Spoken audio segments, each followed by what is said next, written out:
प्यारे बच्चों, हिंदी की कक्षा में आपका स्वागत है। आज हम भाषा माधुरी पाठ्य पुस्तक के पाठ 8 प्यारे पेड़ का अध्ययन करेंगे। तो बच्चों, आप इस पाठ को ध्यान से सुनेंगे और समझेंगे। इसमें कुछ नए शब्द दिए गए हैं जो इस प्रकार हैं। इटलाती। इटलाती का मतलब है इतराना, मटक मटक कर चलना या नाज नखरा दिखाना। कुतर। कुतर का मतलब है दांतों से काटना। शैतान। शैतान का मतलब है दुष्ट, बुरा काम करने वाला। लकड़हारे, जो लकड़ी काटते हैं। लकड़ियाँ, पेड़ की लकड़ियाँ। तो आइए हम शुरू करते हैं। सड़क के दोनों ओर फलों के पेड़ हैं। कोई आम का पेड़ है तो कोई जामुन का, कोई अमरूद का तो कोई शहतूत का। इन पेड़ों पर चिड़िया चहकती हैं, गिलहरियाँ इठलाती हैं। कोयल नीम की डाल पर बैठकर मीठी तान सुनाती है। गिलहरियाँ डालियाँ पर चढ़ती लुढ़कती हैं। तोते फलों को कुतर कुतर कर फेंकते हैं। डालों पर चिड़ियों के घोंसले हैं। स्कूल आते जाते बच्चे इन पेड़ों के फल खाते हैं। यहाँ माली के डंडे का डर नहीं है। कुछ शैतान बच्चे तो पेड़ों पर चढ़ जाते हैं, कुछ पत्थर मारकर फल तोड़ते हैं।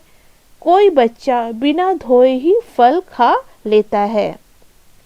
सब बच्चों को इन पेड़ों से उतना ही प्यार है जितना इन पेड़ों की डालों पर रहने वाली पंछियों को। एक दिन बच्चे स्कूल की छुट्टी के बाद घर लौट रहे थे। उन्होंने देखा दो लकड़हारे जामुन के एक पेड़ के नीचे खड़े थे। चिड़ियों की चूं चूं से आकाश गूंज रहा था। कोयल की दुख भरी तान से गिलहरियां भी फुदक रही थीं। आसपास के पेड़ों से पक्षियों के रोने की आवाजें आ रही थीं। बच्चों ने जब यह देखा कि कुल्हाड़ियों को चलाने वाले लकड़हारे तैयार हैं, तब उन्होंने लकड़हारों से कहा, ये पेड़ हमें फल देते हैं, ठंडी छाया देते हैं, बहुत सारे पक्षियों का यह डेरा है, इन्हें मत काटो।